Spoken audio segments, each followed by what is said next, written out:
Yeah, they got her there. Rounded her up.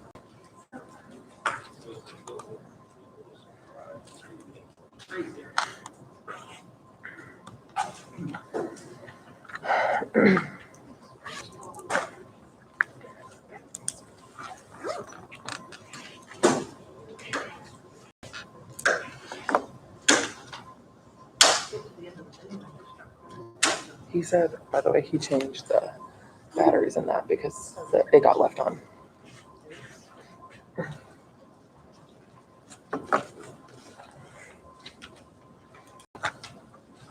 Make sure we turn it on. Yeah.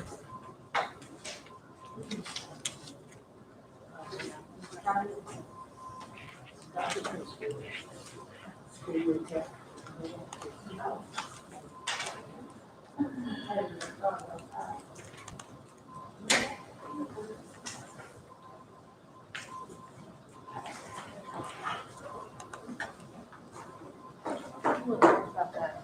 I think that's information we need to have, just the ambiguity of who's doing what Before we do it. before we, I just don't have it printed. that's okay. Try to get that information. I think that might put us in a just for housekeeping.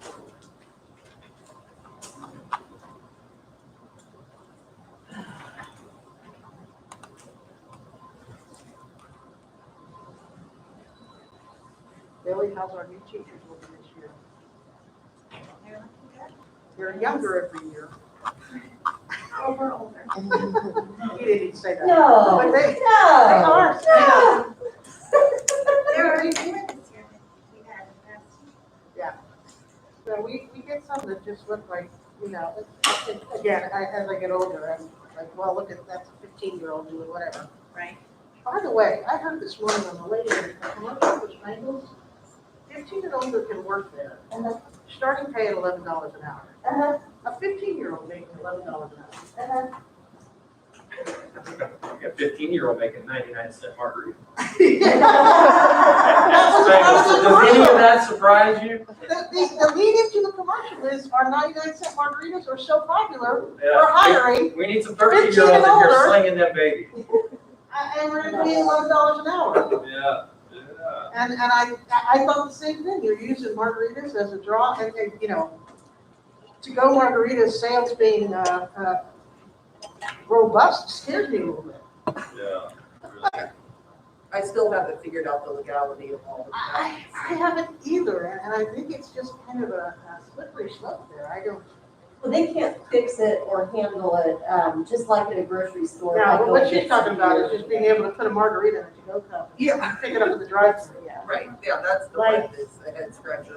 Because we still have open carry laws, but it's still against the law to open carry. So, No, it wasn't. Just- no, I mean, I can't have an open beer can, I get pulled over, if there's an open beer can, like even if I carry a bottle of alcohol or beer or anything else, I put it in my trunk, because I don't wanna even cross that line, but yet I can go to Spangles and pick up a margarita, put it in my little cup holder. And yeah, you're right, Lori, I'm confused by the legality of that one as well. All right, a couple of things, I guess I should turn this on, are we on everywhere? Yes. Make sure this is working. All right, I think they replaced the batteries. Yeah, because we left it. They replaced it all, we replaced all the batteries. So are we on? Yes? Yeah. Okay. So, good morning, LR. How are you today? Good morning. Have to start with good morning pleasantries. It's like I'm at my classroom door. Good morning. How you doing? You can see a lot from the kids' face and know whether they're ready to learn that day or not. So that's helpful. A couple of just housekeeping things. One is the dress code language. We are prepared to TA it as you presented it yesterday afternoon. So I have my copy here. I haven't done anything with it, but I have my copy here. So at some point in time, maybe we'll get a break where you and I can just exchange signatures on that one. Are you okay with that? Yes, that's fine. Okay. And then yesterday when we were talking about increase for our technology assistants, Tiffany was bothered by the fact that she didn't feel like she could answer all of your questions. So yesterday afternoon, she did some research. I don't know that she has more interest to your questions, but I'd like her to let you know what she discovered with her inquiries. Like I had mentioned yesterday, our proposal that we presented, we tried to simplify it and not complicate sometimes a nebulous situation in IT. Initially, when we started talking about this, we attempted to put a cap on how many positions you would have at a given building based on student numbers. There's a challenge with that as well in terms of equity of workload for different TAs.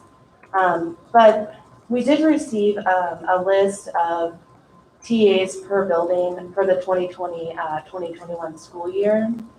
But we do believe that there are some errors on that list as well. So I did use that to come up with a clarified number in terms of how much it would cost. And we also went and put a cap on how many positions would be at a given building. And that's something, the difference there would still be about $24,000, which isn't far off from what we presented yesterday, but it just sort of clarifies things.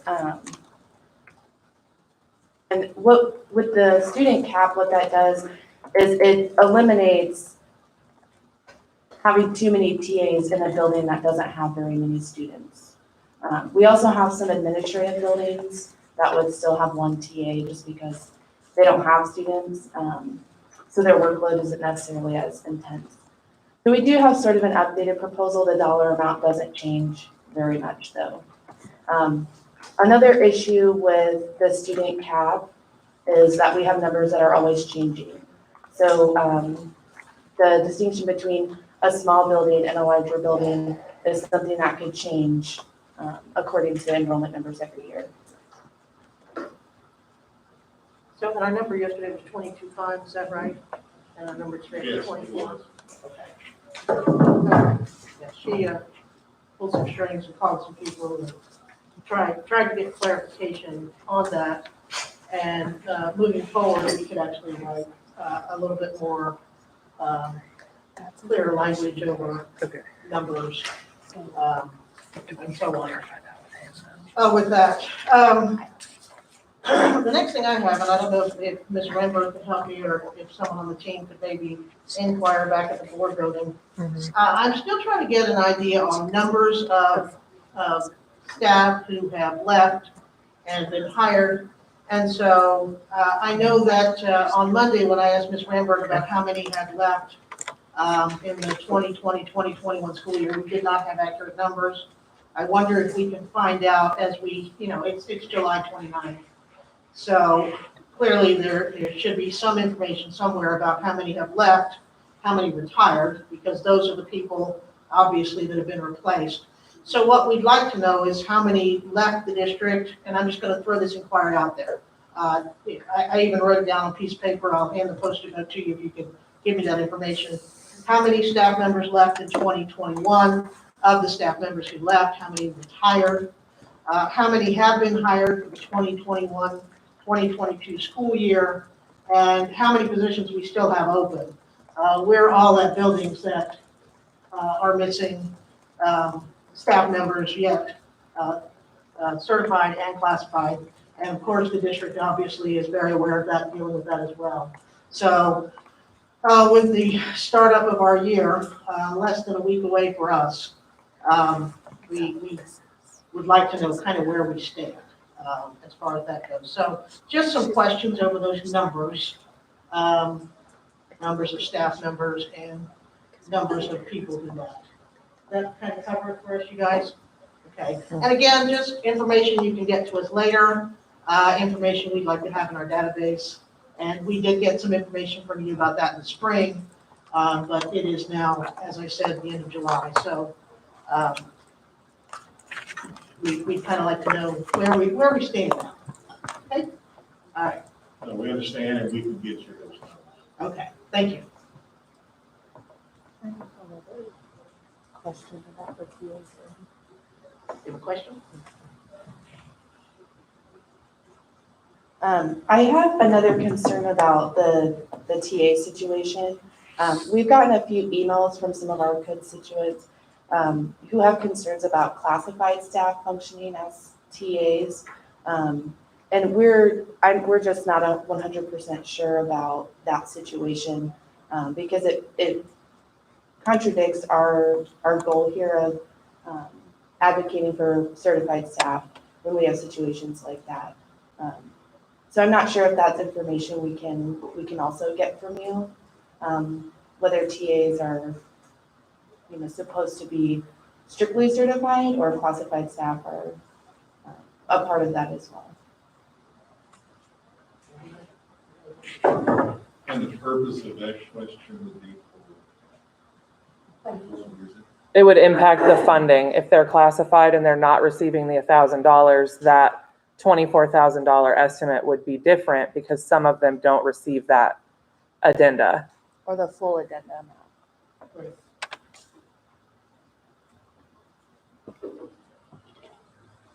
I thought you said you had a list that was provided to you of the TAs.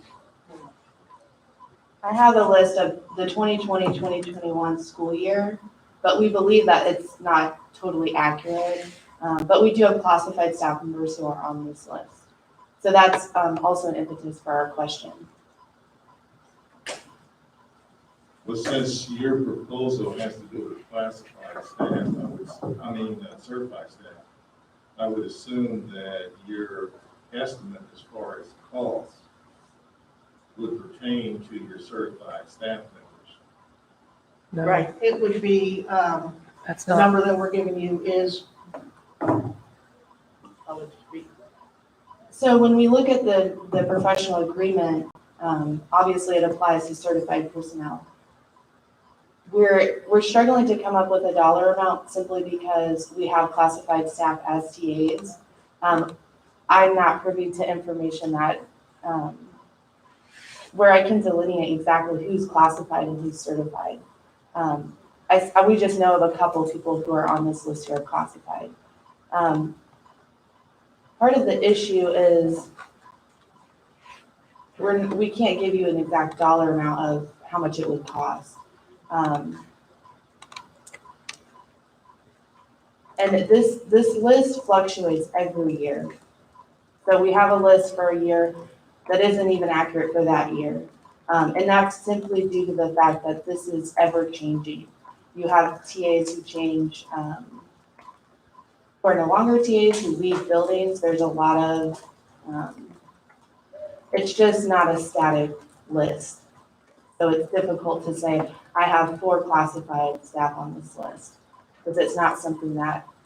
That's from last year. Right, and So going forward, you don't know yeah, if there will be full classified this year. yeah. But our concern is for certified.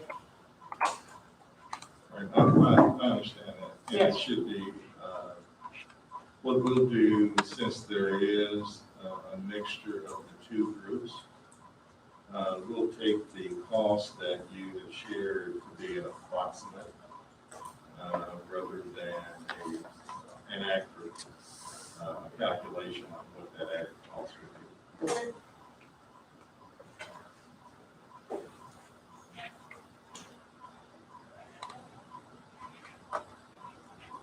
And I think that's all of the housekeeping I have up to this point. I think we're ready to begin anew. Well, thank you. We do have one housekeeping item that we would like to spend some time with before we get into the financial aspects of our discussion today. Again, I want to thank you for being willing to share a draft of what you are at least talking about and discussing and considering around the 8-period schedule. During that discussion, it became obvious to us that there's still some things that we need to help clarify for you from our side of the table. So we would like to take some time this morning and try to add some of that clarity, which we hope will aid in your discussions going forward. Okay. So I'm going to turn the microphone over to Ms. Wallace at this time to lead that discussion.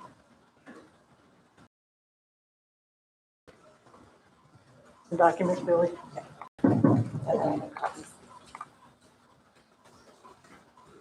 Thank you.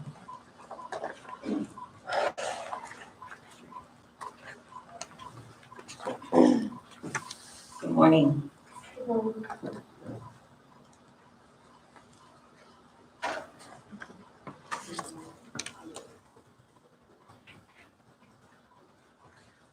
So for the purpose of everyone being on the same page, and I know that I have shared these sample schedules with Lucinda, but I also know that the people who are watching also may not have them in front of them or completely understand what our request is.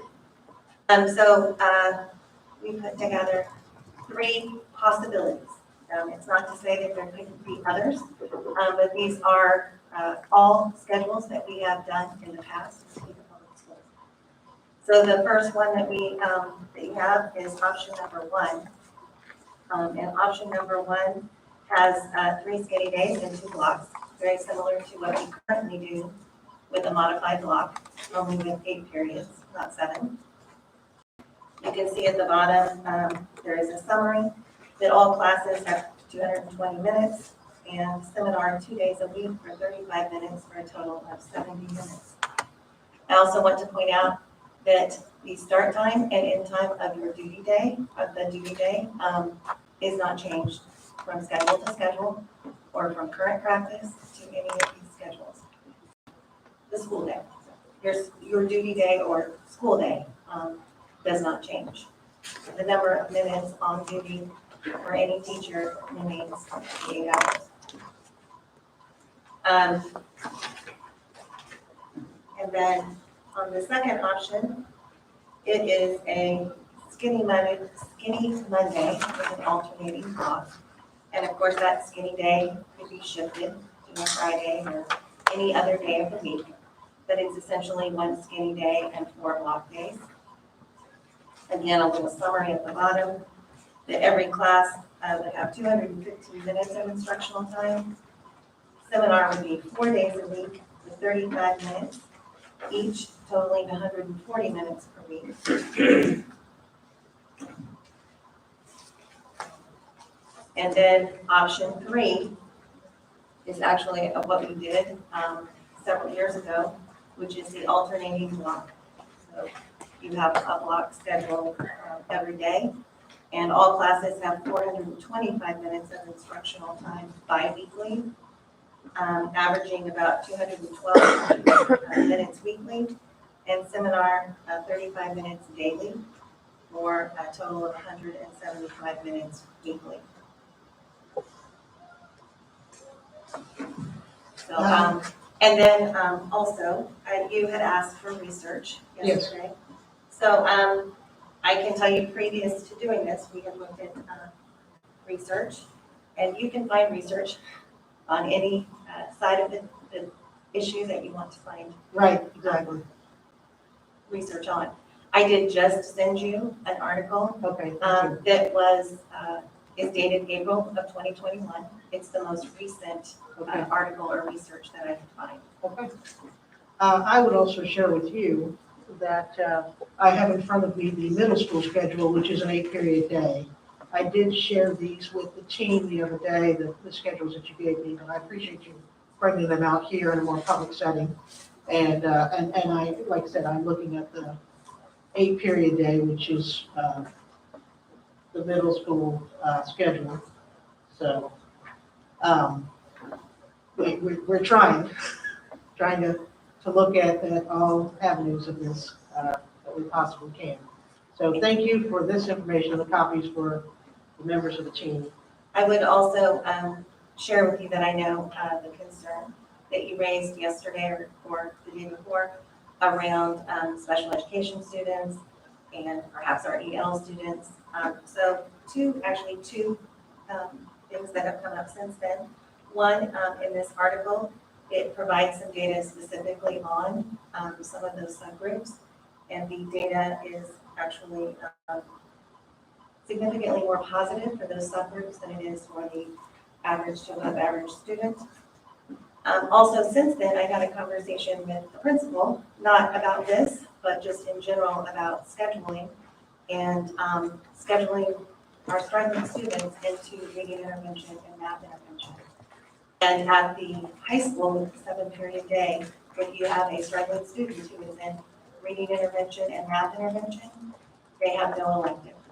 And that is a concern. We all know that sometimes it's those electives that keep kids engaged in school. Right. And an 8th period would allow those students to get the intervention resources and support that they need and have at least one elective. One last question, and I know this information is probably somewhere, and I'm just not sure where. I always say one last question and then it's not.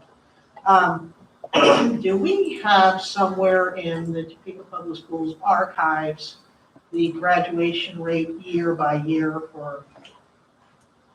I am sure that Dr. Gibb can find that for us. I know that we've gone back at least 5 to 6 years. I'm sure that we can put together Yeah, just, data from I mean, that. looking at graduation, obviously what we're trying to do here is increase graduation rates, and both sides of the table are certainly big fans of that. Without a high school diploma, you can't do much of anything anymore.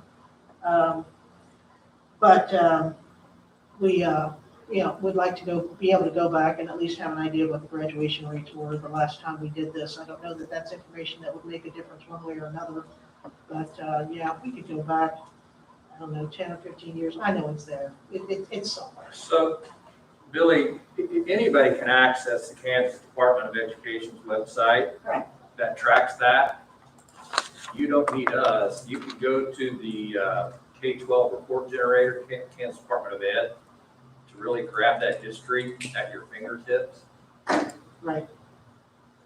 It would be helpful to know the specific years rather than several years ago, because as you said, you've already backtracked from 2018 forward with graduation rates that are known. And so having specific years to access that information specifically would be most beneficial, just for clarity. Absolutely. And then before we leave this conversation, I also wanted to address your concern around students wanting to graduate early. So we have items or hoops, if you will, that have to be addressed prior to anyone being able to graduate before their senior year. For example, government is a class that you cannot take until your senior year without permission from the principal. So we do have some gatekeeping items in place that would discourage students from graduating early or allowing students to graduate early. I would also tell you that I think as a community, we can, and a school community, we can do a better job of communicating those things that keep kids in school. Whether that's concurrent credit at Washburn, getting a 15 to 30 hours of college credit at half the cost should be pretty enticing to many of our families, Right. as well as the opportunity to explore pathways and really discover what it is you want to do post-secondary. So you don't spend quite as much time floundering, figuring that out. And I agree with you. I don't think we do a very good job of letting our students know what opportunities are available to them. So those were just some items, because I know you were concerned about that, and I would tell you that not that I want us to graduate kids before their senior year, but I would rather have kids graduate early than our 20% of kids who don't graduate.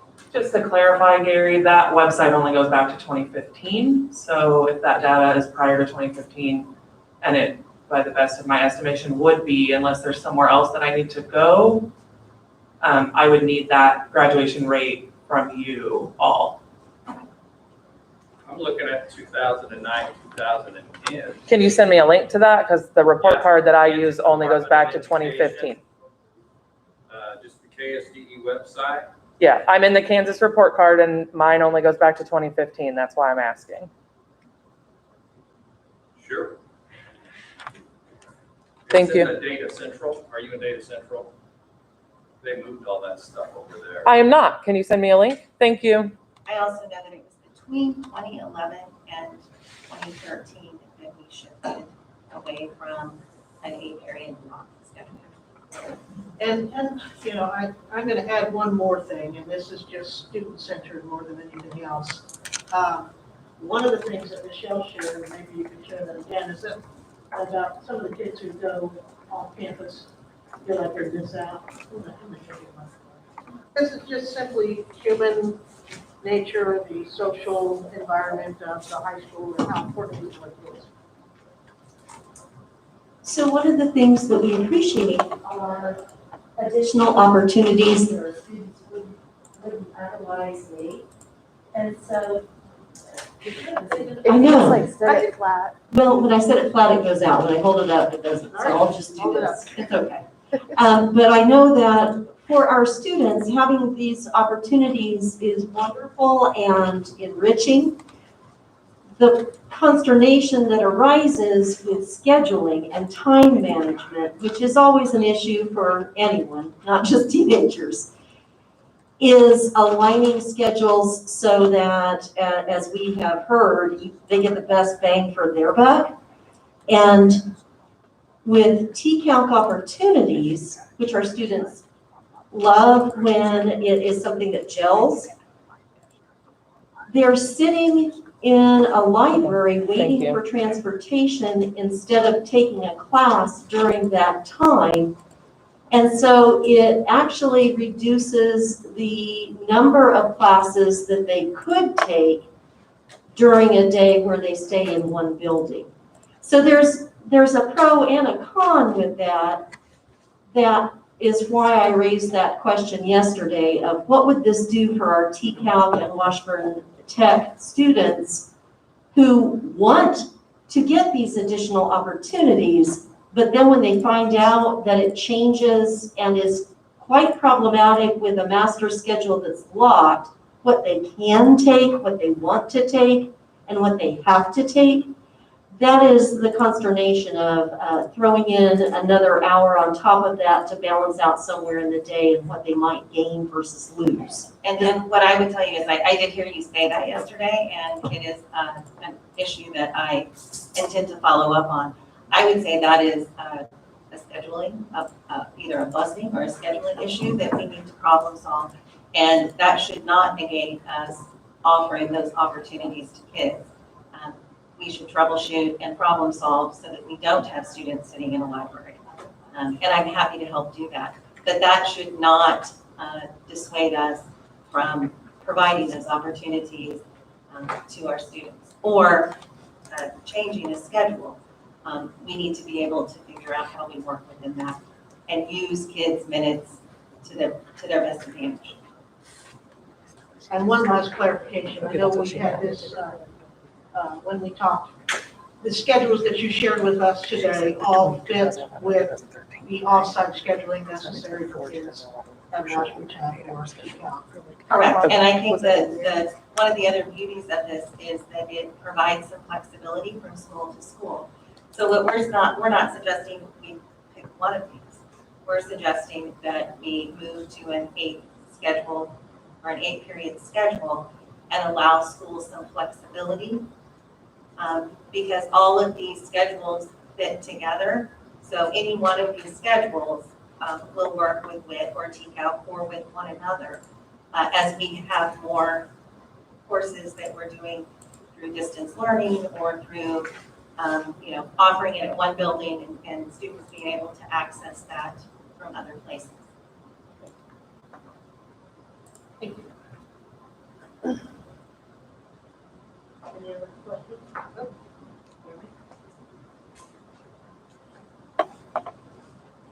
Just for clarification. Just for clarification, the article that you shared was talking about one model, which is the model that May's school district, I don't know if they use it anymore. I don't know if they use them anymore. However, that was a model where you concentrate on 4 classes per quarter.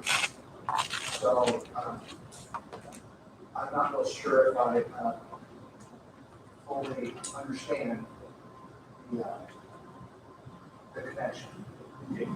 Okay, so right, so the article I sent is not directly and specifically the schedules that were presented. You are correct. But it is addressing the ninth grade data that indicates that the success in ninth grade is ultimately a reflection of how they are going to move forward. And if they get behind as a ninth grader, they often stay behind. And so this article is really talking about the ability to have those additional opportunities in classes.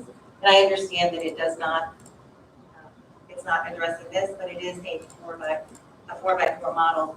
These are 4x4 models. I mean, as far as having an 8-period day and longer class periods.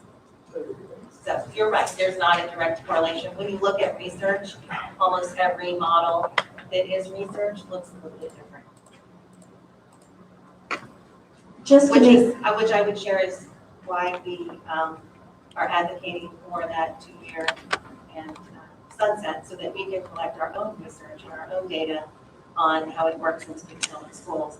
And the ability to have more than one of these schedules in implementation at a time would allow us to also do some comparative data collection. For clarification, and thank you so much for your patience. I'm not a numbers person. So did I hear you say that these are the 3 options that, if approved, would be given to individual building administrators to decide which schedule they wanted out of those 3? No, but what I said is these are 3 options that are aligned to one another, and we want to allow some flexibility for each school. I didn't say anything about a school leader making that decision. I would think that that would be a building leadership team and or a larger decision than any one person at a building. And I also indicated that these are 3 options, and there may be a 4th or 5th option that we could explore. These were the 3 options that in Topeka Public Schools we have implemented in the past.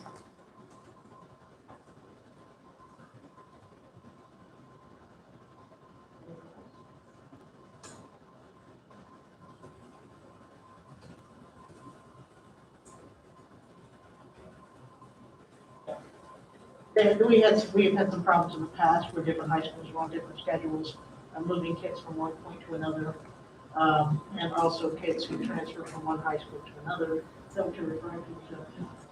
And that is the beauty of when we put these together is we align them so that the hours that happen in the morning and the afternoon are aligned to allow for the ability to do some of that. So all kids, even if we were running on 3 separate schedules, they could all still go to TCAP in the morning or WIT and come in the afternoon, and or do some distance learning or learning between high schools. And the schedules should gel. Thank you. Thank you for bringing the schedules to the table, the extra information, the research. I have shared it with the team. We will review that a little bit later on.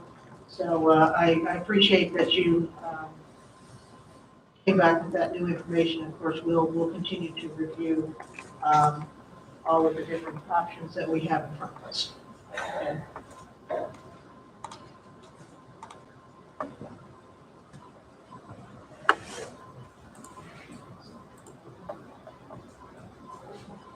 I think as we get into the financial portion of our discussion this morning, I would like to begin with a subject that I know is at the top of everybody's mind from earlier discussions, and that has to do with our insurance premium renewal. And I do have staff notes with a spreadsheet that has been enlarged because it can be pretty busy. As far as numbers, it's been condensed to just focus on one particular provider, and I'll explain to you why that's the case.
Spreadsheet that you have in front of you that you're viewing, the very first top portion of the three divisions that you are examining there is our current premium rate with our current plan with Blue Cross and Blue Shield.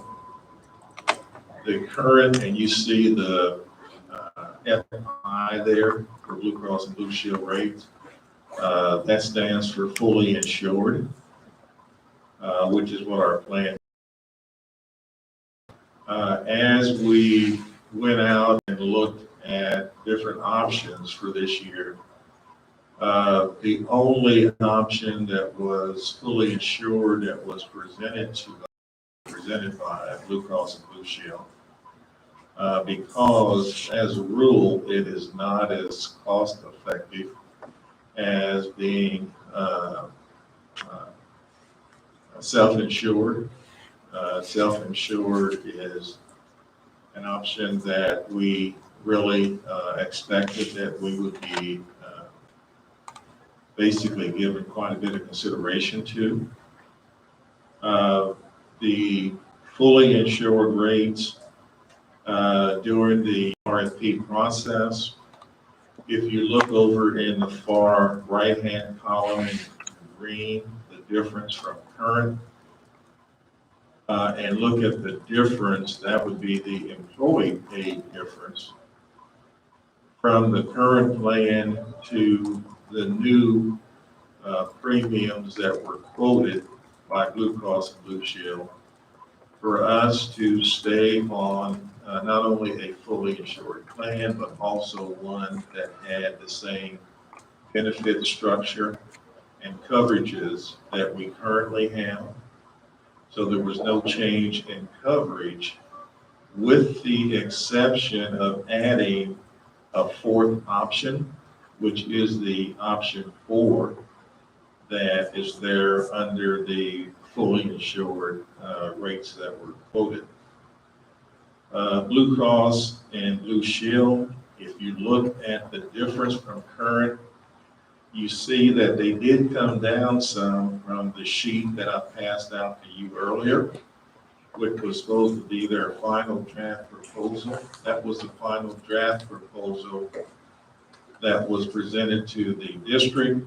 What you have in your hand is the final draft proposal that was presented to our third-party administrator as they were gathering bids for the RFP process. So for instance, in option 3, I shared with you the final offer that Blue Cross and Blue Shield had made to the district was an increase to $110 from the $50.26 that is currently being paid for the employee-only option 3.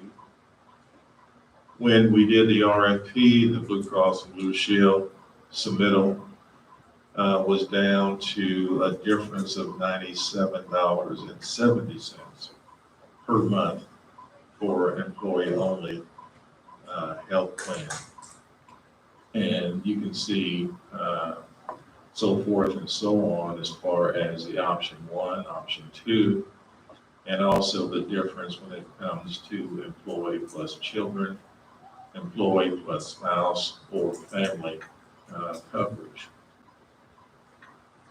When we look at the self-insured plans, the providers that had submitted proposals, I can tell you that the monthly difference from the current plan that we're on was lower than this fully insured quote that we had received from Blue Cross and Blue Shield. The next closest was an increase of $87 a month rather than $97 a month that you're looking at from Blue Cross and Blue Shield. There was another provider that had a little different quote for a different plan coverage. Pretty innovative plan, one that we were definitely interested in if we ended up going in a different direction as far as providers are concerned. It reached a point that we were just looking strictly at the impact, financial impact on our employees as far as the increase in premium per month. We're on the verge of going in a different direction. When I did contact Blue Cross and Blue Shield and let them know to prepare themselves to lose a customer that they had had for ages, and also the 6th largest employee group that was in their Blue Cross and Blue Shield network, because we were going in a different direction because of the premium cost increase. That's when Blue Cross and Blue Shield, again at the 11th hour, got busy and looked for a way that they could reduce the premium increase that was proposed for Topeka Public Schools. That is the last section that you see there in red. The red print says with 1 month premium holiday. Basically what Blue Cross and Blue Shield came back and offered was a total premium holiday for 1 month, which in essence, when you look at our total renewal, that 1 month, it cut out about $1,461,000 worth of premium. So the remainder was spread out over the 11 months, which is what resulted in a reduced monthly premium for our employees, but yet still an increase. And you see what the increase is there, and again, a green column that you're looking at as far as the difference from current. Option 3, rather than the increase being $97.70, the monthly increase will be $44.22. And you see what the difference is for each one of the options and each one of the coverages that an employee may have, whether it's employee only, employee plus children, employee plus spouse, or family. That is the monthly increase that Blue Cross and Blue Shield will be expecting for us to stay on a plan with them. But I can tell you that this monthly increase is far below any other projected increase that we received in bids that came in during the RFP process. So this is the lowest It also enables us to stay with Blue Cross and Blue Shield with the same plan coverages that we currently have. And with an option 4 that you see in the kind of pink middle column, where that monthly option, for instance, for employee only, for the high deductible plan, and that high deductible plan would be a 5,000 deductible on an annual basis of $43.79 per month.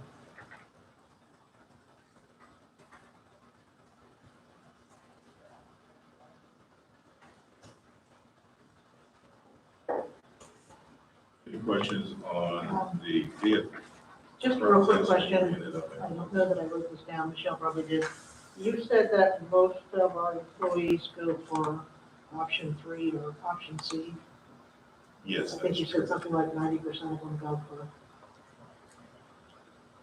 Yes, and I do have that. But that is true. I'll send it through. Okay. Yeah, 93%.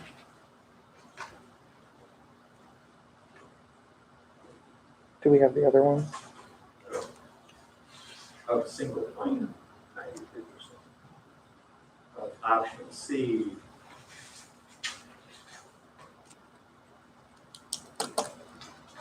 single plan.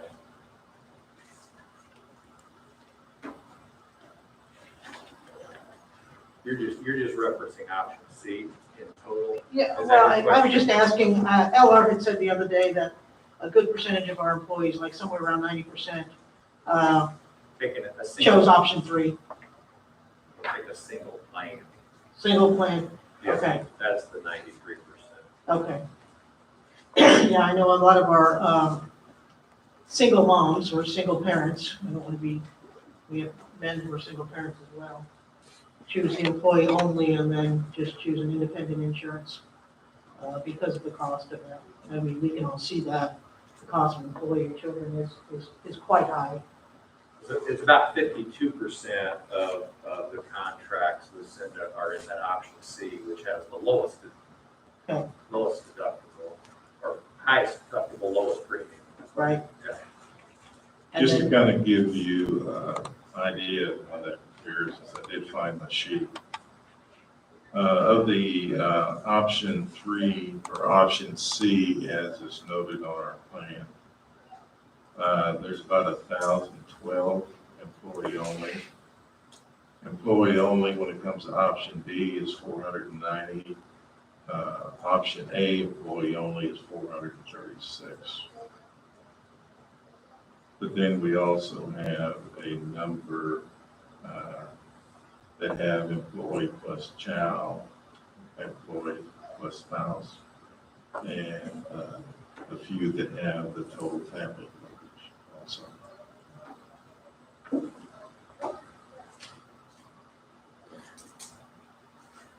yeah, I do know, I assume you know this too, and while we're here defending or supporting the certified, that we have classified staff members that work for the insurance. Yeah, I figured you were aware of that. Well, in any organization, in today's world, insurance coverage is something that's important. Yes. Can certainly understand that there's many people that work for the coverage only. And as you had mentioned, we have a very rich plan in comparison to the dollars that are spent for that plan. Right. Which may be why after all of these years of no increases, why we find ourselves in a situation that we're Right. So these last numbers are, this is pretty much the final round, I would say.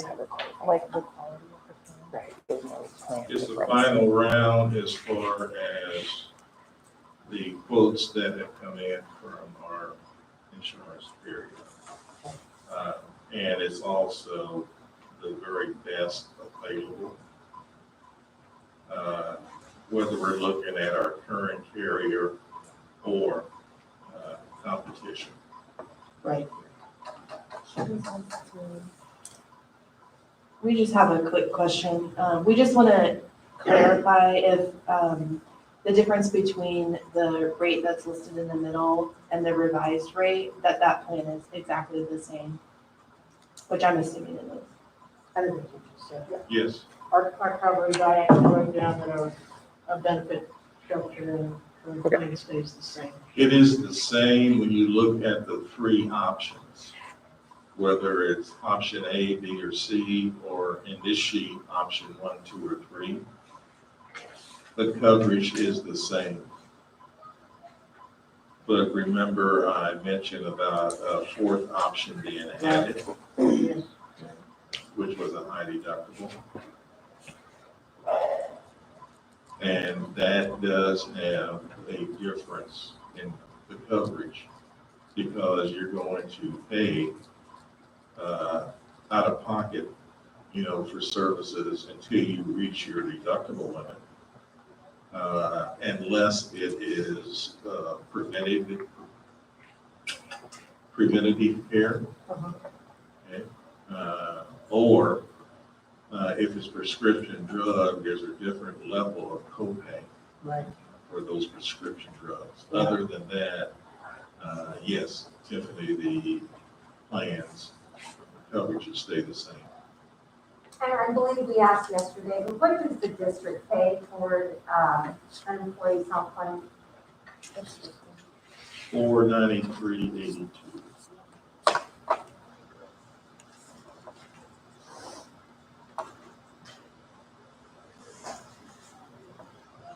And then I just had another question. I won't say one more, because that's usually not the truth. So I have another question. The option 4, was that something that Blue Cross Blue Shield brought forward, or was that something that was requested on our part to see if there was yet one more way to bring the cost of coverage down for our staff? That was something that we had asked about, but it was something, I have to say that probably at the same time, it was something that Blue Cross Blue Shield was in the process of looking at.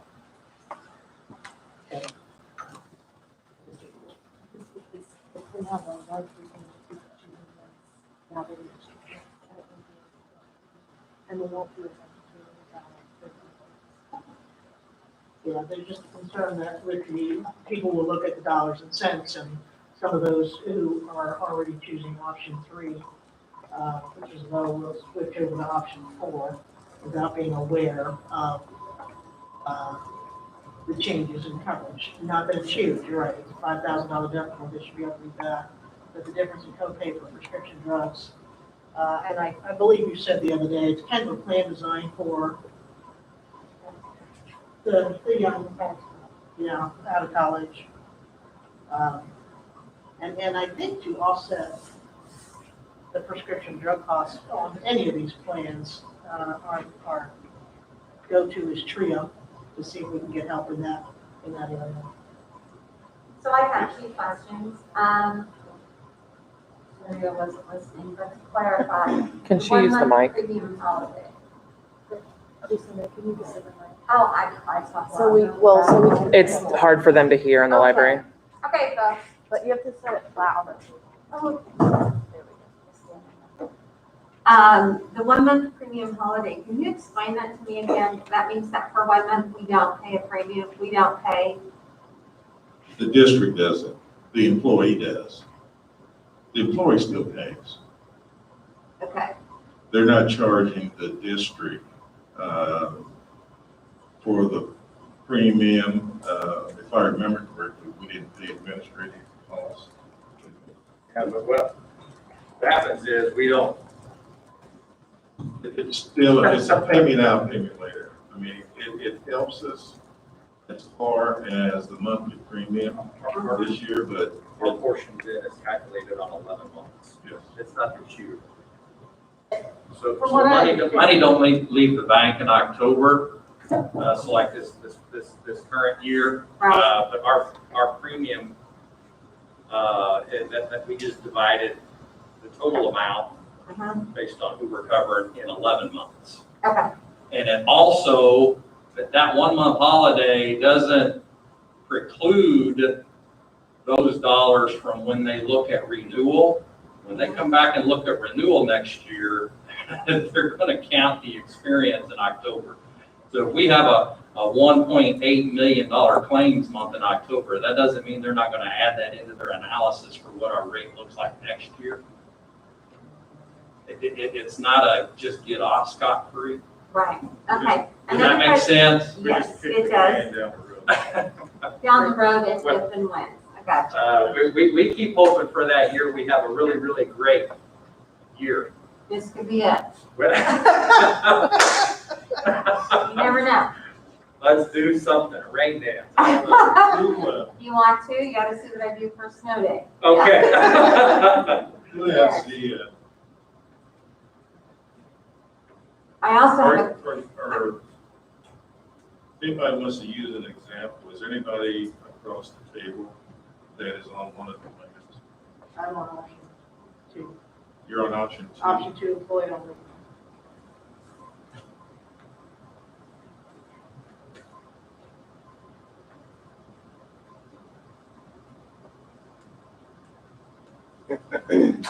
while he's calculating, That- how many, I'm sorry, you're done. I was just gonna say, that's a $536 increase. Over the course of the year. Yes. How many employees do we have that use the insurance? So if you look at August contracts, that is the number you have, LR, is August contracts, which is a little low. Right? And that Yeah, is how many? The August contracts was 2,094. That usually runs anywhere between 2,135 and 2,200. Yeah, is what it normally runs. Okay. Thank you.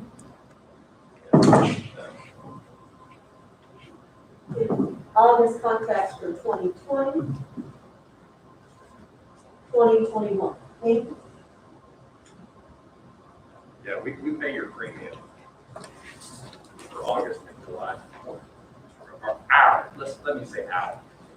It's an hour, not a. Yeah, it's not just now. It's an hour. It's not, it's everybody. Yeah, I need Yeah. health insurance. You got more?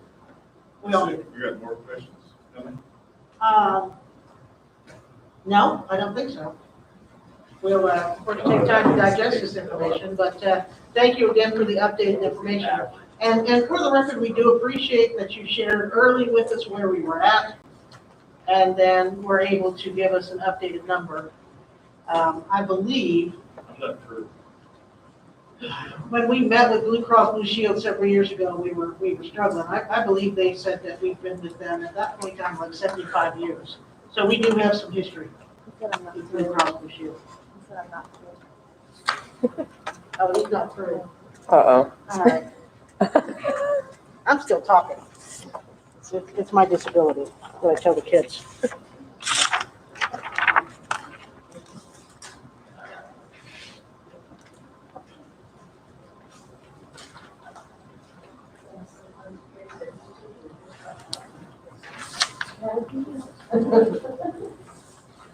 My problem.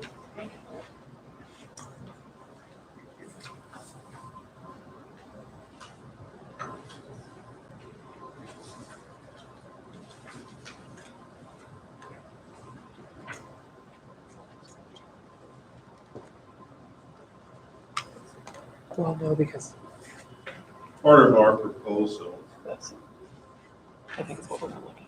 is that rather than a Lucinda Evans incurring a $536 increase in her premium, that Lucinda Evans basically gets a $536 increase in her pay, because we will absorb or offset the increases, the difference from the current for every group that's in option 1, in option 2, or in option 3, so that no employee will incur an increase from where they currently are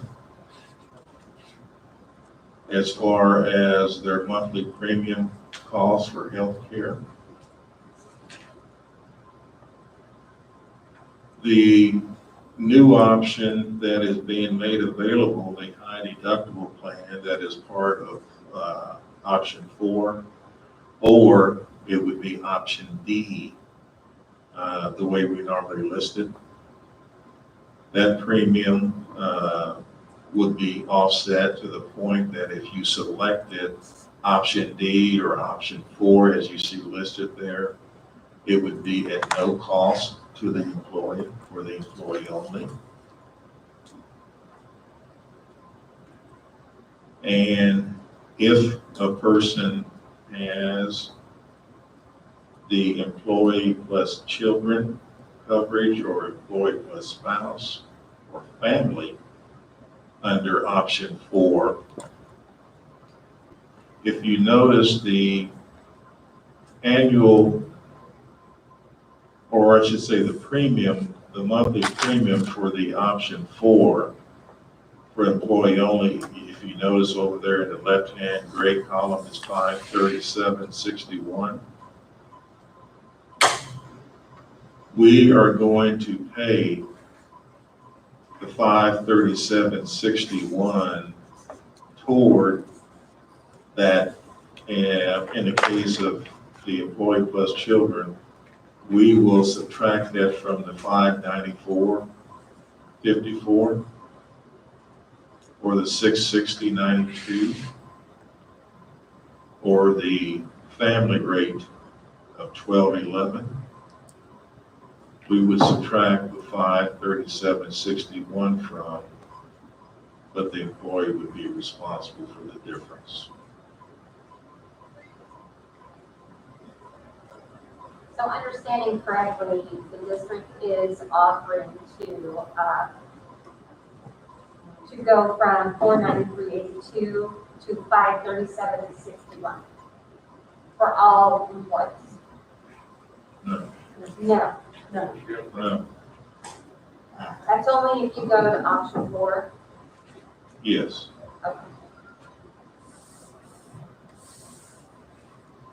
Okay. If you're already on one of the other options, what we are saying is that, in essence, anyone who is on our insurance plan, you're receiving an increase of that amount because you are not going to incur that increased monthly premium cost. Right. So, Which is, I was gonna say, which is a considerable investment to ensure that no one has that financial impact. yes. So to clarify, and again, just for our audience at home, what you're saying is that the district contribution will increase to an amount that makes the cost of my insurance on option B to stay exactly the same. I see Gary shaking his head. Yes. Okay. You know, I've sat here at the Gary Show a few times. I'm getting it. That is what we're saying. And then to clarify on the option 4, if I'm that 22-year-old right out of college and I'm going with employee only, my insurance will be provided by the insurance and there's no cost, correct? That's correct. But if I'm that 22-year-old just out of college, but I've got a child, the cost listed on here is $595.54, but the district will pay the first $537.61? That's correct. That is correct. Okay, that's the math I was doing over here. So, thank you. Well, you know, and the thing that I certainly hope is noted First of all, with the group that is sitting across from us. And second, for anyone that may be tuned in, listening to these sessions, that this is not a result of negotiations. Okay? This is not an offer that was negotiated. This is an offer that district administration and the board is offering voluntarily. And we're doing that because we do care about people. We care about people being able to maintain their health and well-being without being negatively financially impacted in order to do so. So we are stepping forward without being asked to. And I hope that there is a recognition of that, because we do recognize the contribution and the hard work of our employees, and we want to reward that. And this is one way in which we plan to reward those who are part of the TPS family for everything that they do for us each and every day.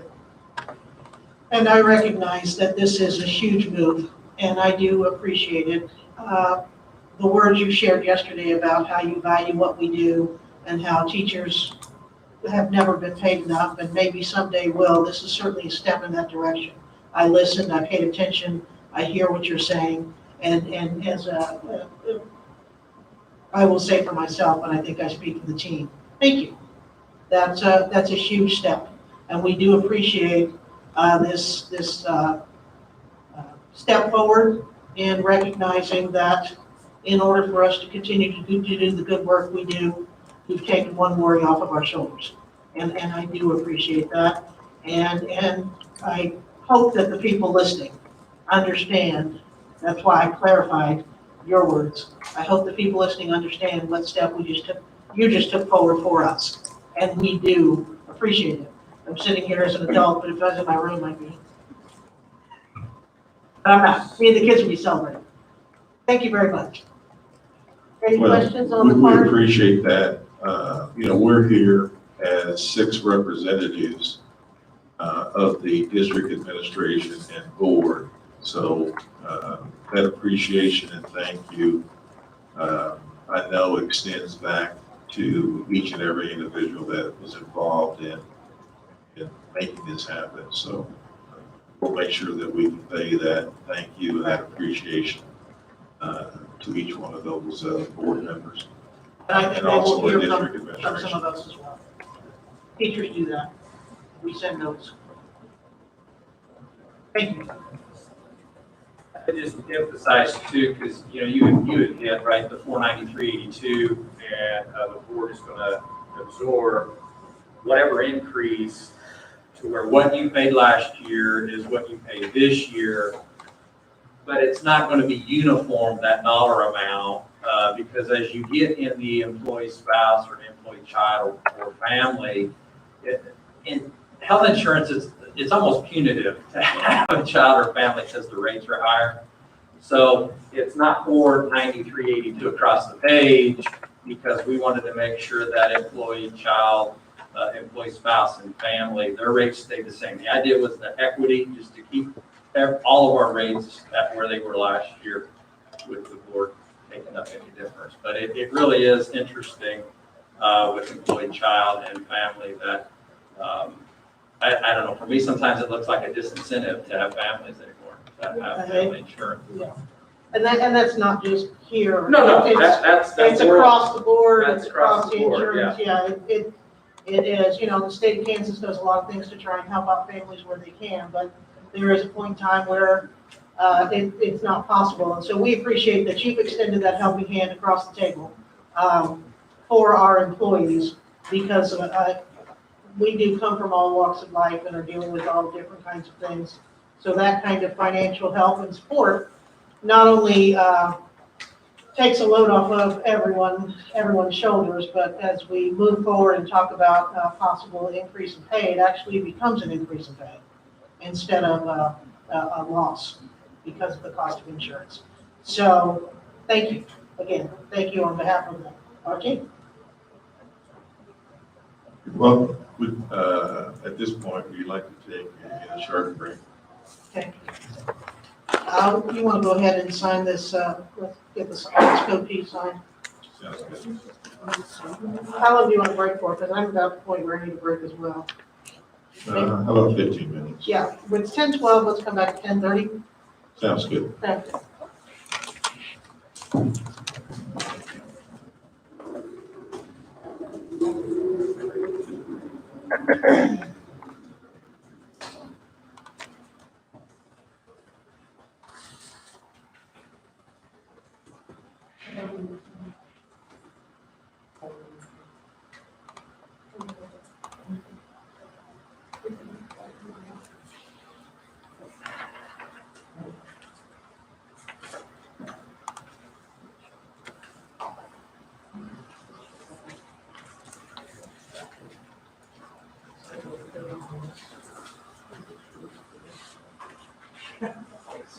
Same thing.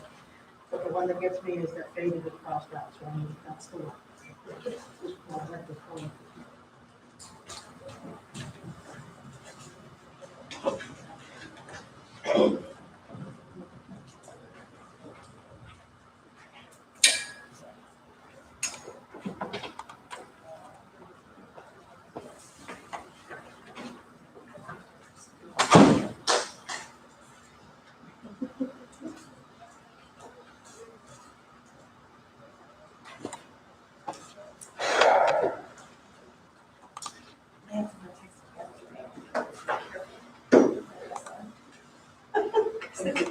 I had second thoughts this morning when I put it there, so I was saying, but it's not expensive.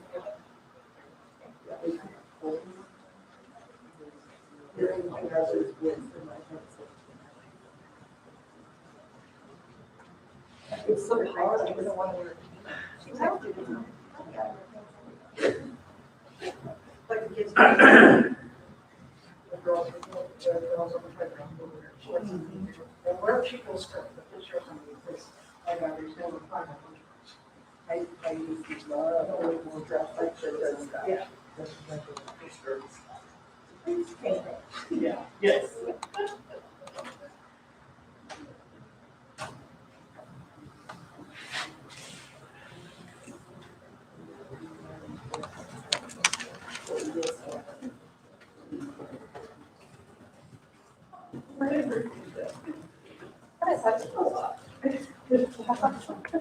How's your appointment?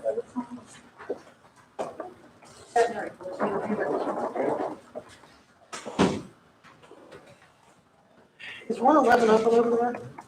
The door to that building is open, so I assume so. Okay. I'm thinking you probably remember. I'm gonna go to the restroom, but yeah, go there for a minute.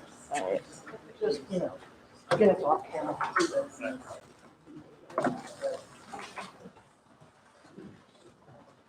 Over there. I should take my phone.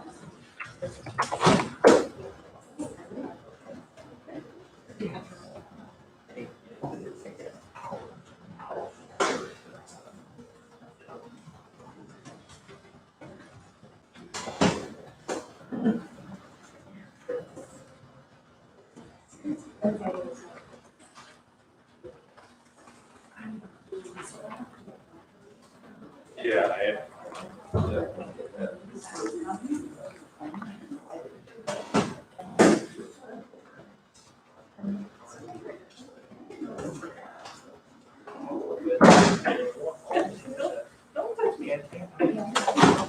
LR, just a reminder that I can't shut the microphones off, so if you want to talk about something you don't want on our recording, you might want to go to the conference room.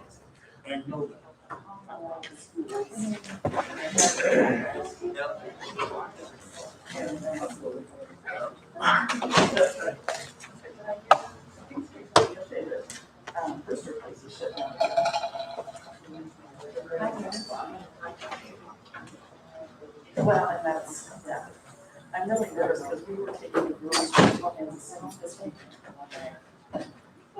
And it's just, my family that were around all the time, so.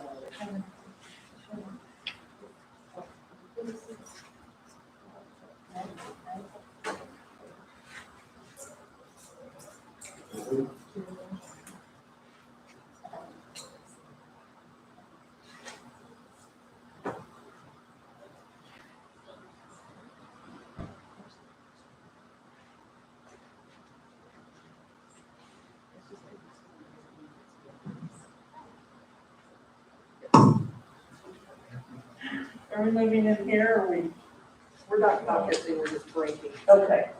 Aren't you glad you packed all that up? Oh, well, it's not very hard to unpack.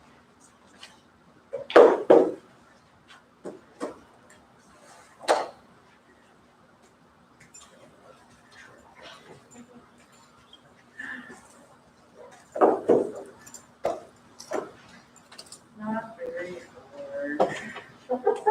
Thank you. You're welcome. Turnabout, fair play. Yes.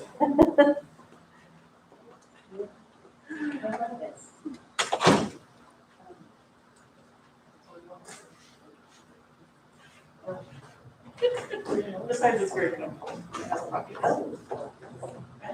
You know, TPS is very good at place.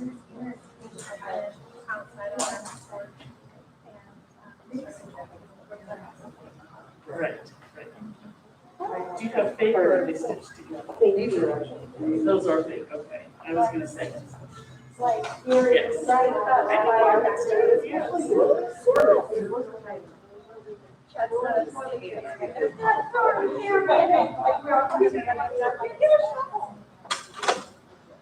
A little pocket slip in, Yeah, something. You know what, you're talking about social media. So my children suffered the reasonableness of their mother, and I did not let them have social media accounts until I think I started when they hit middle school. They could have Facebook. You're not supposed to have Facebook. There's an age. Oh, I know. They could be on Facebook, but I had to have 100% access. So if I said, give me your phone, I want to see your Facebook. So, and then they didn't get smartphones until they were 16, until they went to high school, 16. And you know, my daughter came up to me a few months after that, and she said, thank you, Mom. Yes. She said, thank you, Mom, for doing that. And she said, I see kids now that are brats about the social, you know, they're 6 years old and they're fussing over they want the phone. And anyway, that's yeah, and I bet she was thankful. I was surprised. She said, thank you, Mom, for doing that. I feel like a reasonable person. They're anxiously awaiting you. All the transcripts have been holding. And you can't move forward until they say you're in, which we would be shocked if they said you're not. But Yeah.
All right, I'm sending an email.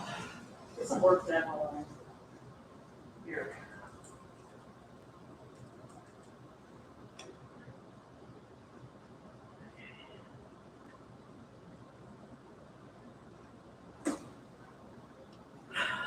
Get some work done.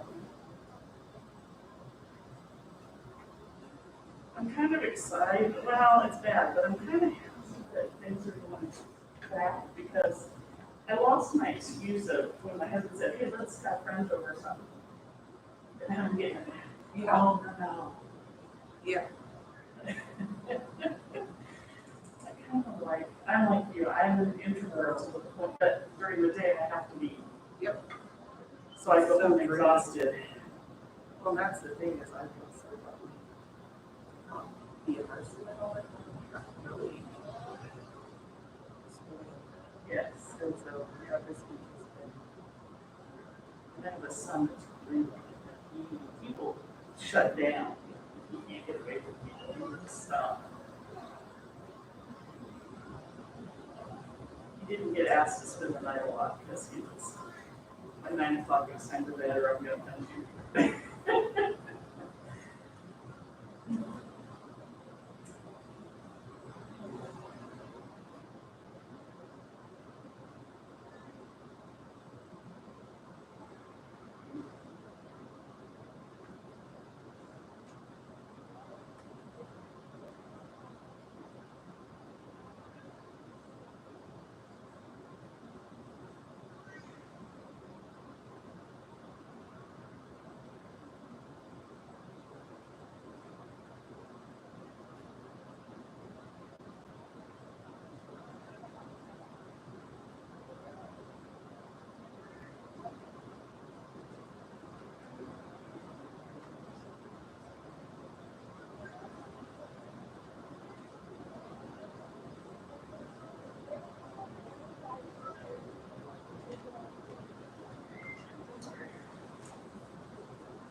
That's why I call you a list of them.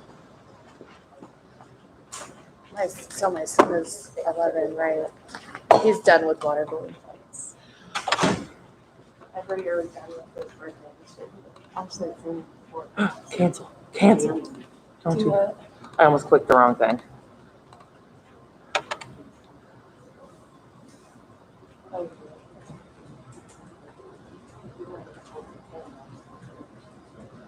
That's interesting. Like whenever we talk at the OG level about like, can be, and when you think about it, like, it can get really vicious. Dodgeball, It's really not. snowballs that are ice rocks. My son's like, it's just bags of water. Right?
Okay, so this is.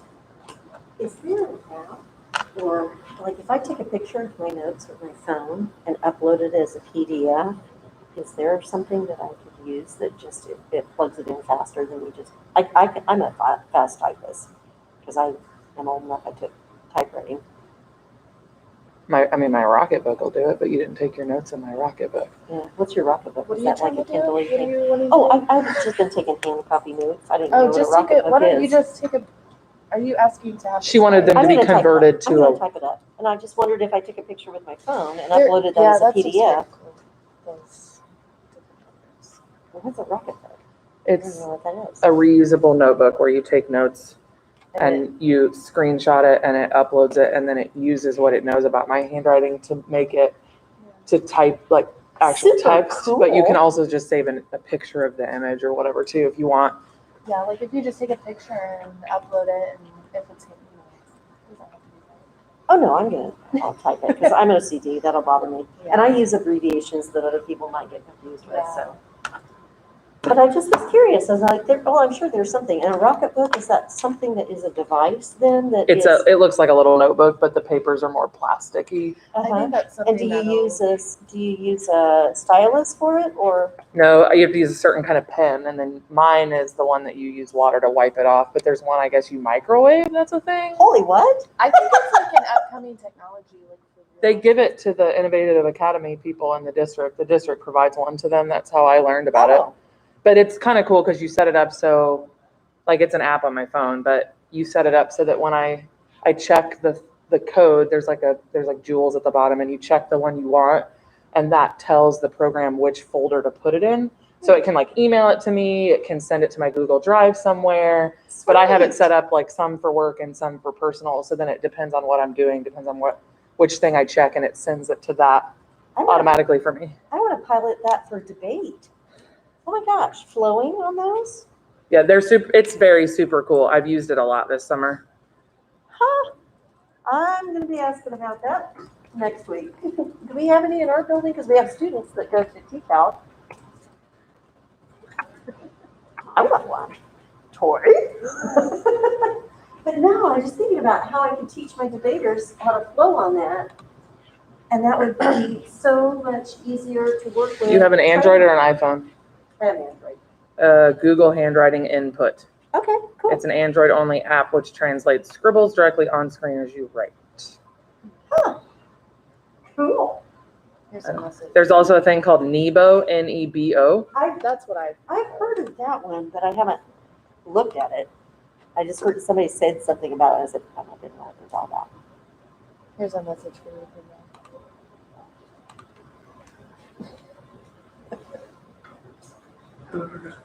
Oh, who is that? That's my old Carol. Oh,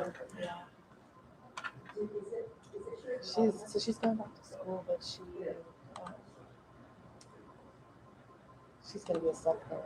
well, you can tell her she's welcome. That's just my general personality.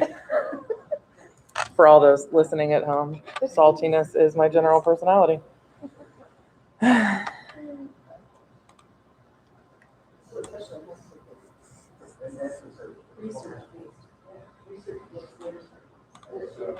I think they're meeting in the conference room. Yeah. Okay. LR and Lucinda, I think, are just planning out our structure for the day. Huh? I thought she was going to the restroom. She went before we went over. Okay. Are you awake? I went just now.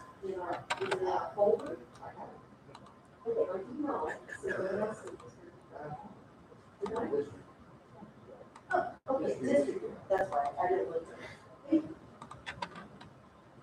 And then sorry.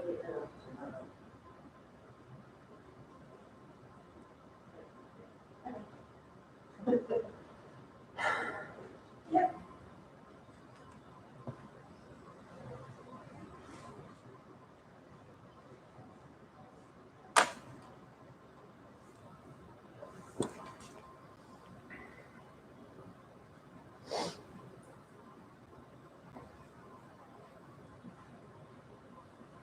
Oh, if I leave it, I don't think I can leave mine in the sun, Sarah.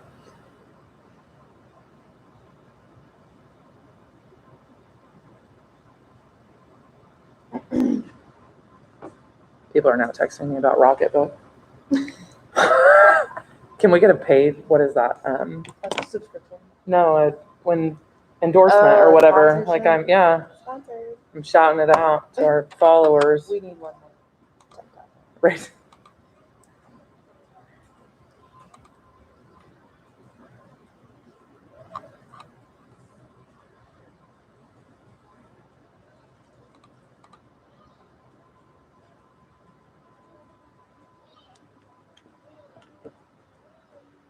Four.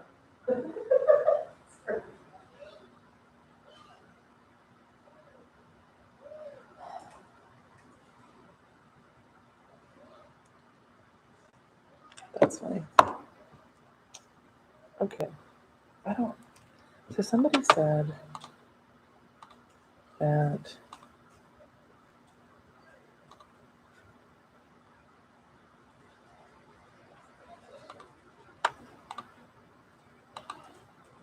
okay, so somebody said that they think third and fourth periods 20,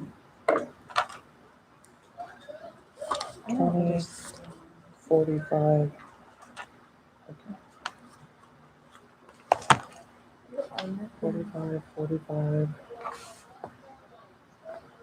an hour, 660, 25, 45.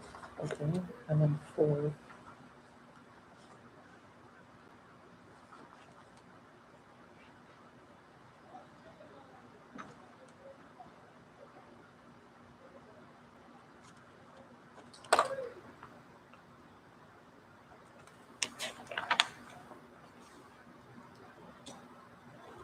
24, 45.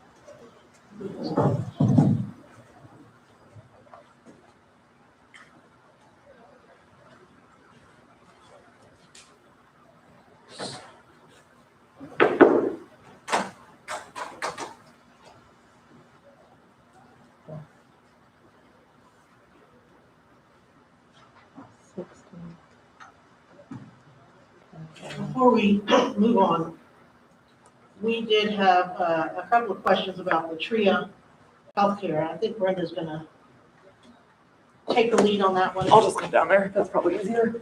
It might be. Chairs do roll nicely. Okay, so I just wanted to clarify, you had mentioned the other day about Tree Health, which we also on this side of the table agree. It's super important for people and we've been trying really hard to push that to our membership.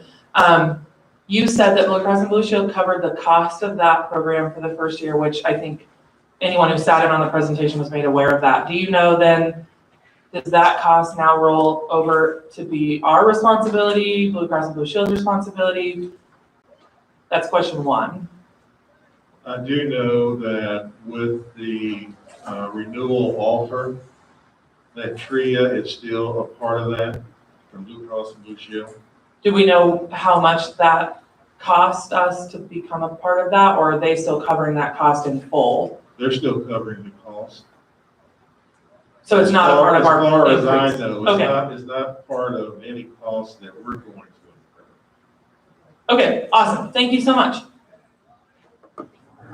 So as Brenda said, we've got to get the word out to our membership and make sure that they are aware of this benefit that's out there. You know, and I can tell you that Deb Ramberg, she has a number of their advertisements that we have disseminated on a monthly basis. But if you'd like an email with all of that information that's been made available to us, we certainly would be glad to provide it to you. And actually, that might be very helpful for us to get it out to our building reps, because they'll all be speaking with staff over the next week. There's always a time where NEA gets a few minutes to talk about negotiations over the summer and other issues, and we could certainly bring that up. And so having that email to our building reps, I think would be extremely helpful. Is that part of the new teacher membership?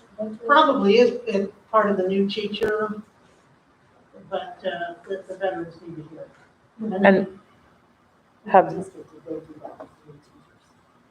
don't know. Is it covered with, I don't know how, are benefits covered for the new teachers about what to expect? Benefits are covered, I'm not sure how much TRIA is emphasized. Okay. will that be a part of our benefit enrollment then for people that go in person? Would that, are they Yeah, planning on? That could definitely be a part of when people enroll in person. Yeah, we might want to mention that to people that do the appointment option too. Right. But we'll do everything we can to get that information out. The phone number for appointments, Deb, that is a benefit direct number, right? Correct. So we would have to get in touch with them to make sure that the representative who is scheduling those appointments is very familiar with the. They already have the information to provide. Sent that a couple months ago. Okay. We need to have those stages of work.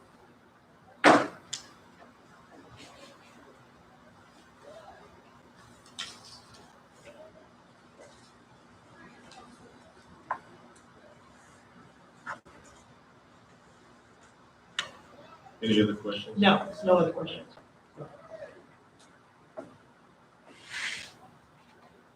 You know, during the course of our discussions, there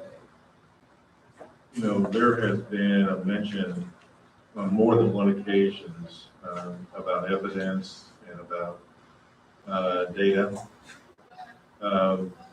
relative to another proposal, but I'd like to carry over that same theme to our discussion when it comes to the financial piece that we're getting ready to talk about. And there is some evidence and data that I'd like to share. In some cases, is going to be a reminder for those that have been to the table multiple years, for those that are just joining this process. It may be new information, but anyway, I do think that it's information worth sharing and reminding people of. When you look at what has transpired in the last 10 years, and I'm going to include what plans are for this year when it comes to salary increase for our certified staff. The last 10 years, the district and board, district administration, has granted a total of yearly increases, the sum of $15,900. That's $15,900. And I can assure you that there is no other district in this county that comes close to matching what Topeka Public Schools has done in support, in financial support of our certified staff. It is something that has been, in our opinion, earned. It's something also, in our opinion, that is deserved. Which is why, over that same period of time, what has happened whenever we talk about the salary schedule or salaries, you have the same situation that we just experienced when it comes to insurance, in that the district administration and board has voluntarily come to this meeting prepared to offer increases without those increases or the amount of those increases needing to be negotiated. Because it is always our desire to do as much as we can with whatever we have. And we will always do that. Now, I understand that there's going to be people that would always like to see more. There's going to be people that would assume that we could do more. But that assumption would be incorrect because we do whatever we can with what we have.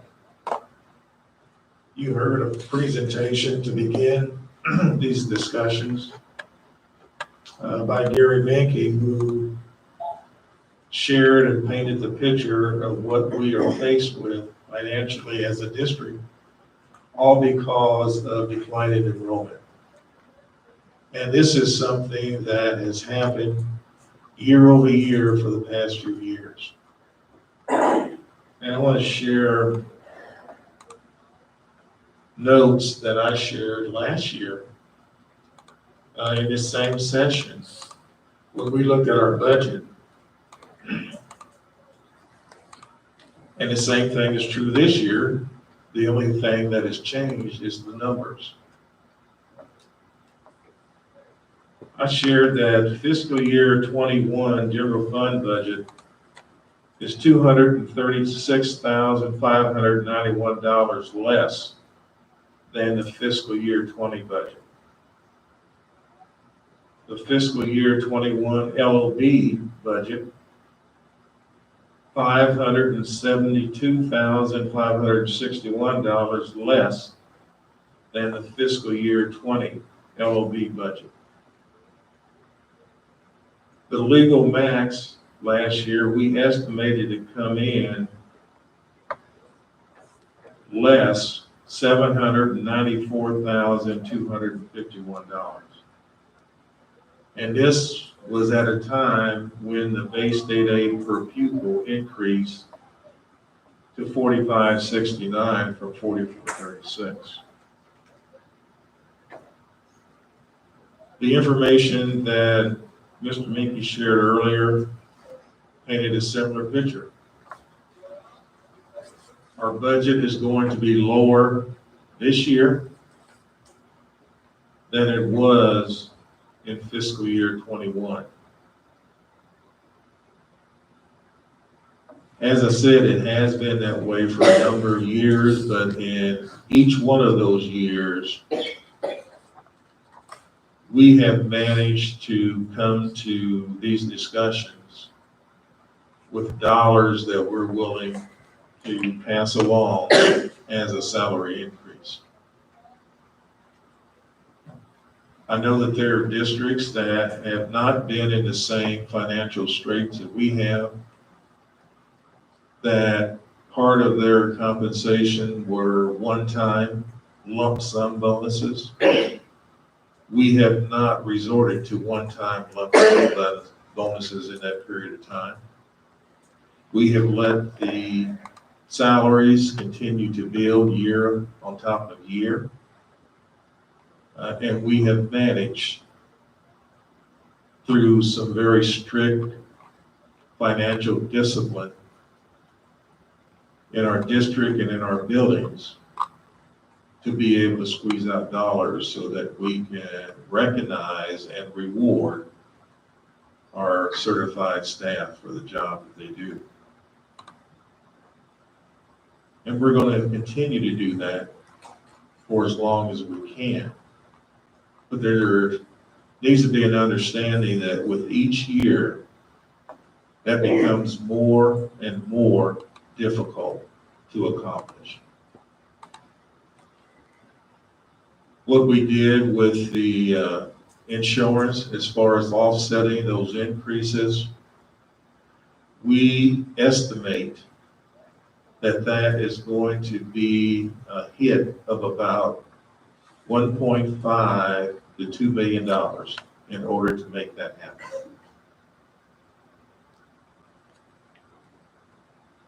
So that's part of the investment that we're making this year around compensation.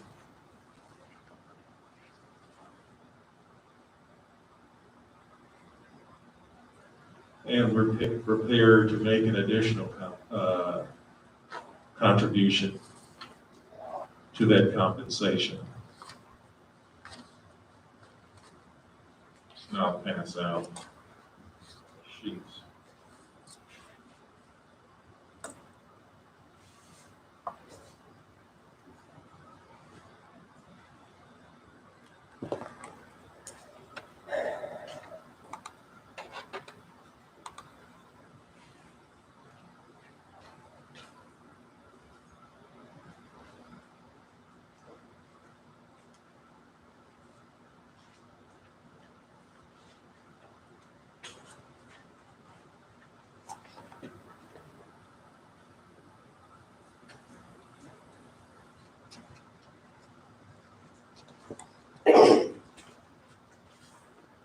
Thank you.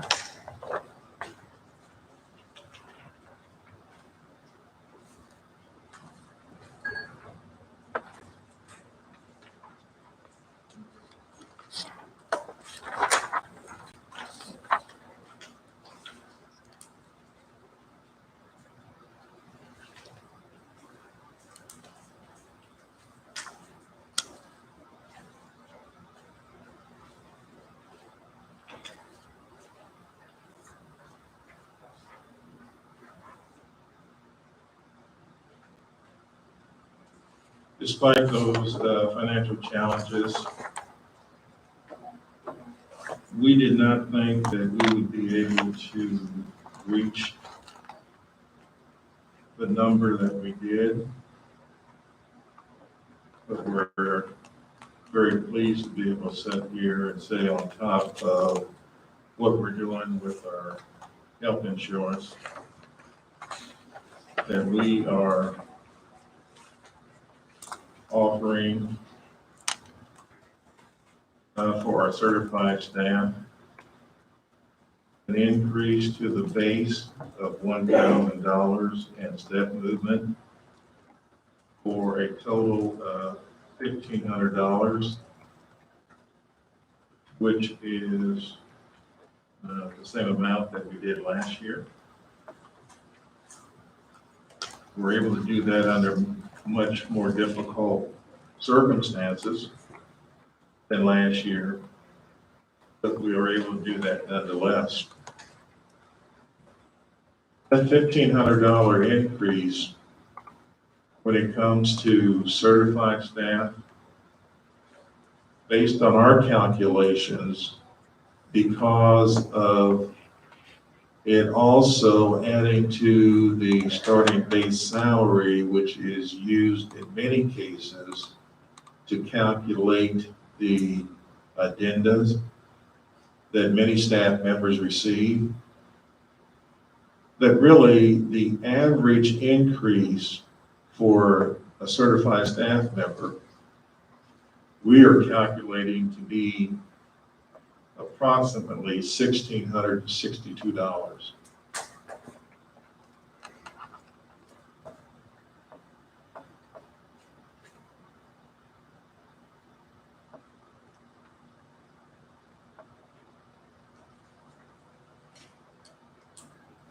But that, along with what we're doing with insurance premiums, is the adjustment to compensation that district administration and the board is offering to our certified staff members this year.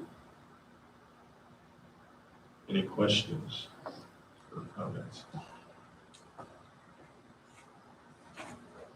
Any questions? I don't believe we have any questions. It is the same increase that we had last year, which was not expected, because we had the discussion at the end of the year about where we were going moving forward. So I don't have any questions. I know that as a group we'll need to caucus. I had a question and then I lost it. I don't know what it was.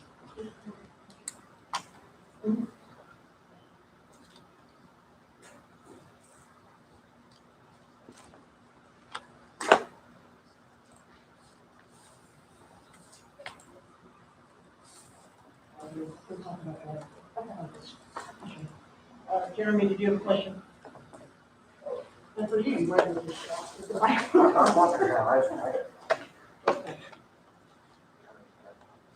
Oh, yeah, that always is a good question. Do we know how many people we have off schedule?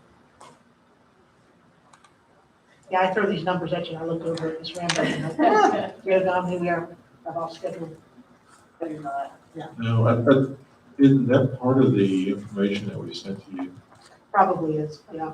I would have to look through, we have it for April. So we need time to consider this, which we will do. And I thank you for the offer very much. And putting the 10 years together is a substantial increase. We all kind of look at that $15,900 number personally. So I was making $15,900 less 10 years ago. That's pretty impressive. So we will take the time to talk about this particular issue. And we also need to caucus again over the 8-period schedule. We have not really had a chance to talk about the new information or review the article that Billy shared with us this morning. So we'll need some time to talk about that. And I'm trying to think what else we had on the list. I think we're at a point where we just need a break. Caucus, lunch, it's 11, 12:30. Let's do 1 o'clock. Let's do 1 o'clock. Okay, that's fine. That's fine. That gives us some time to have some lunch and to talk. But again, thank you for your consideration. The insurance package is quite a benefit for Topeka Public Schools and raise as well. Gary? So,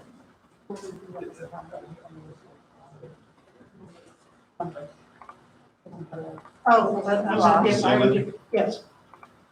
Gary found it, it's in your packet. Okay. There's seven people. that was in April, Right. when we sent you. Yeah, a few more will drop off, as they do every year, so. But we also enhanced the longevity a couple of years ago to offset a little bit of that. Yes. So I do remember that part of the package as well. So, yes. And some of the people who are off schedule are able to pick up on that. All right, we will see you guys at 1. Lucinda, before we break, do you want those numbers? That I do. I didn't know you already had them. That would be great. Yeah, so these are as of July 1st, 2020 to June 30th of this year. We have 122 hires. These are certified only. We have 160 that left. 35 of those were retirements. And there are currently today 42 vacancies that include SPED and general education. But all certified, right? Yes. Okay. All right. Can I also, I wanted to clarify, based on the conversation we had earlier and Ms. Kirk's question around students in the library. So I did explore that, and I wanted you to know that those students are not, they go to an early lunch, and so they have lunch in the library and catch the bus immediately following. So that's not downtime. According to the building leaders. I just wanted you to know that I was exploring that because we don't want kids sitting, not doing anything. No, we don't. Thank you. To You're clarify on the 122 hires, 160 left, 42 vacancies, did we lose any positions? I mean, because if we're dipping in, if we're losing students, would we be losing some positions? Like we had 122 hires, 160 left, 42 vacancies. I'm looking at, am I just completely wrong? Do we know how many positions we have cut, paid positions that we have cut? Through, not just through attrition, but also through reduced amount of enrollment. Because that seems to be a big part of what we hear is that we don't have as many students. And I think you also pointed out with what was predicted and what actually happened. I can give that back to you, but do we know how many positions we just are not filling because of that loss of students? I know in my building, we lost one at every grade level, plus we're on a third track now, and that's quite a few people that we're either switching over to somewhere else, but that's quite a few positions we're not filling, and, that's all money, so.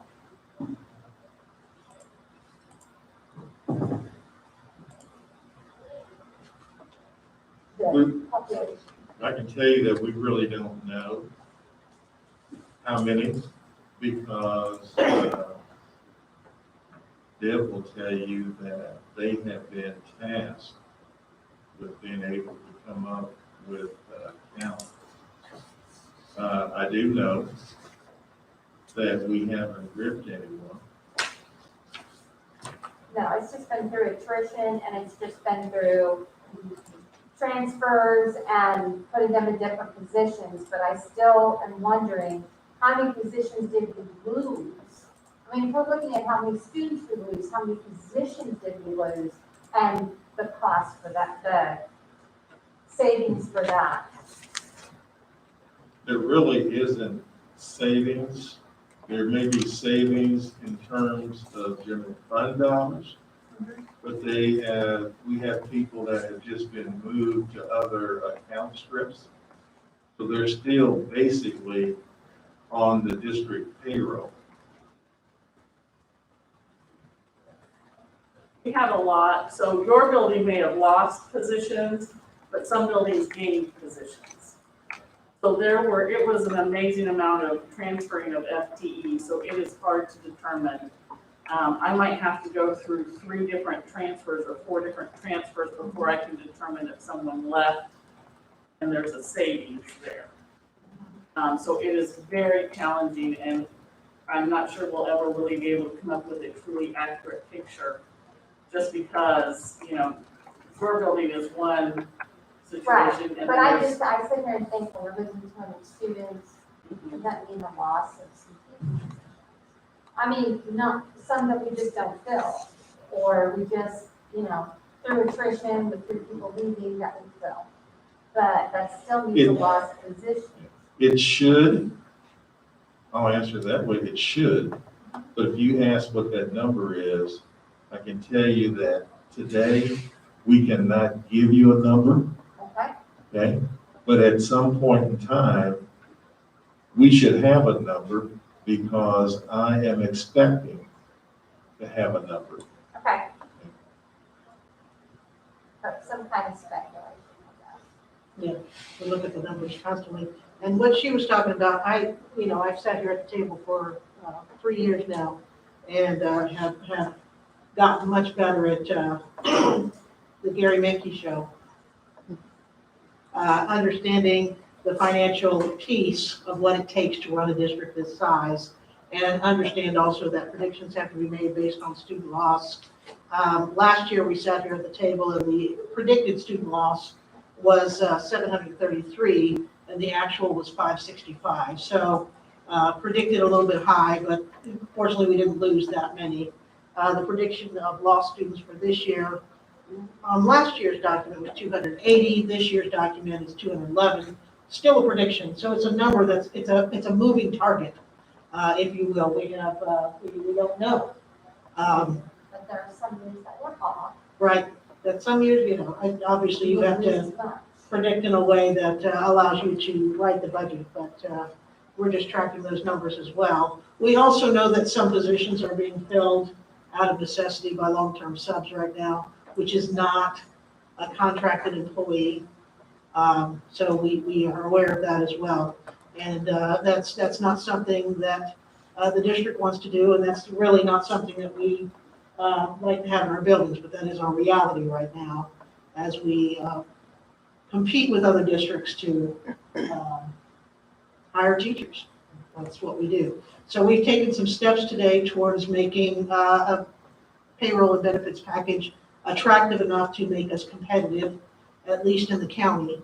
I don't know, statewide, but certainly in the county. So we will caucus until 1. Thank you, Debbie, for those numbers. I appreciate that. And we will see you guys in a couple hours.